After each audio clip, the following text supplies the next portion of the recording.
Hello, I'm Keith Ford and Steve Ostrom here when we're at Rock Island Auctions again and bringing some more cool guns from the vault. And this is a very important piece right here from John Browning. Yes, it is. It is a model of 1910 Colt 45 automatic.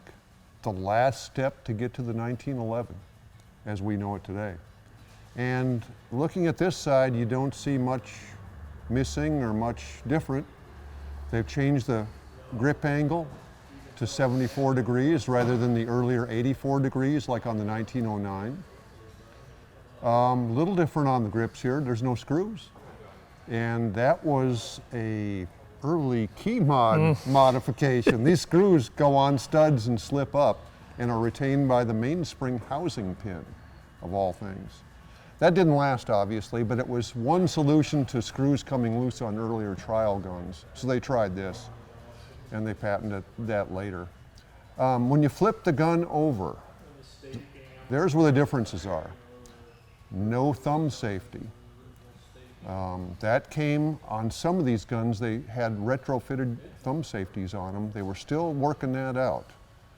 The artillery people were fine with the gun the way it came, but the cavalry wanted some other safety device on it because it just wasn't safe enough. Also, you'll notice there's no plunger tube. The plunger as we know it is located inside the slide stop and bears against a stud in the frame. I've seen other automatic pistols with this feature, like manufactured in Europe and stuff, but it's rare on a Colt. But this being a prototype, there's probably a dozen or so of these running around in the wild. They're just super rare. This has that beautiful Colt commercial type finish on it. It just kind of glistens and glows. It's got a color-cased grip safety. I ain't never seen that before. Otherwise, the features are pretty much as we know it. The sights are about the same. It's got some ball cuts here, which is not standard on like a 1911 or a 1911A1. Magazine, two-tone magazine, of course, correct for the time, with a lanyard loop on it. In fact, speaking of lanyard loops, this one had one at one time. It's been done away with. But the 1909 had a rounded corner here instead of this sharp corner, but they brought the sharp corner back to make room for a lanyard loop. So Keith, what do you say? This is a fantastic piece, and just knowing that John Browning was personally involved in this right here. He supervised that gun being put together. Yeah, that's a lot, just amazing. And the hammer, slim profile hammer up here. Yes, I like that hammer actually. Yep. It's much less likely to bite me. Yeah, and look at the later production. Harrison Design is used making hammers like this. I've got one of those on the gun. I love it. Yep, I've got one on a 10 millimeter. And the way that the grip safety is smoothed out back here, they put a lot of effort into this. Yeah, now these guns originally, Browning brought one or two down for trials and it didn't work well. The extractor had problems and the bushing retainer had problems.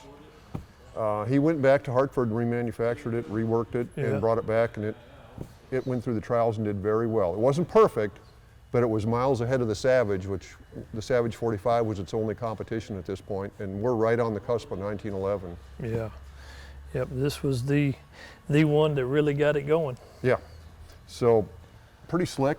You can see there's a retainer plate here for the grip safety pin, and there's subtle differences, but you can see the 1911 is about there. It's perfected, and everybody that shot that gun was very, very impressed with it.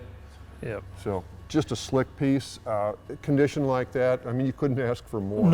No, this is just amazing for it to be that old and have gone through trials and everything, and it still be that kind of condition, because you see a lot of these trial guns that are just beat to death, and this one right here was obviously taken well good care of.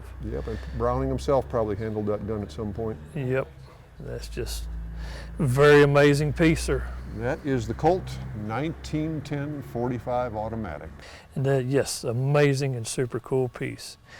We'd like to thank Rock Island Auctions for having us out, that we could look at this and the other amazing firearms around here. Be sure to check out Rock Island Auctions online.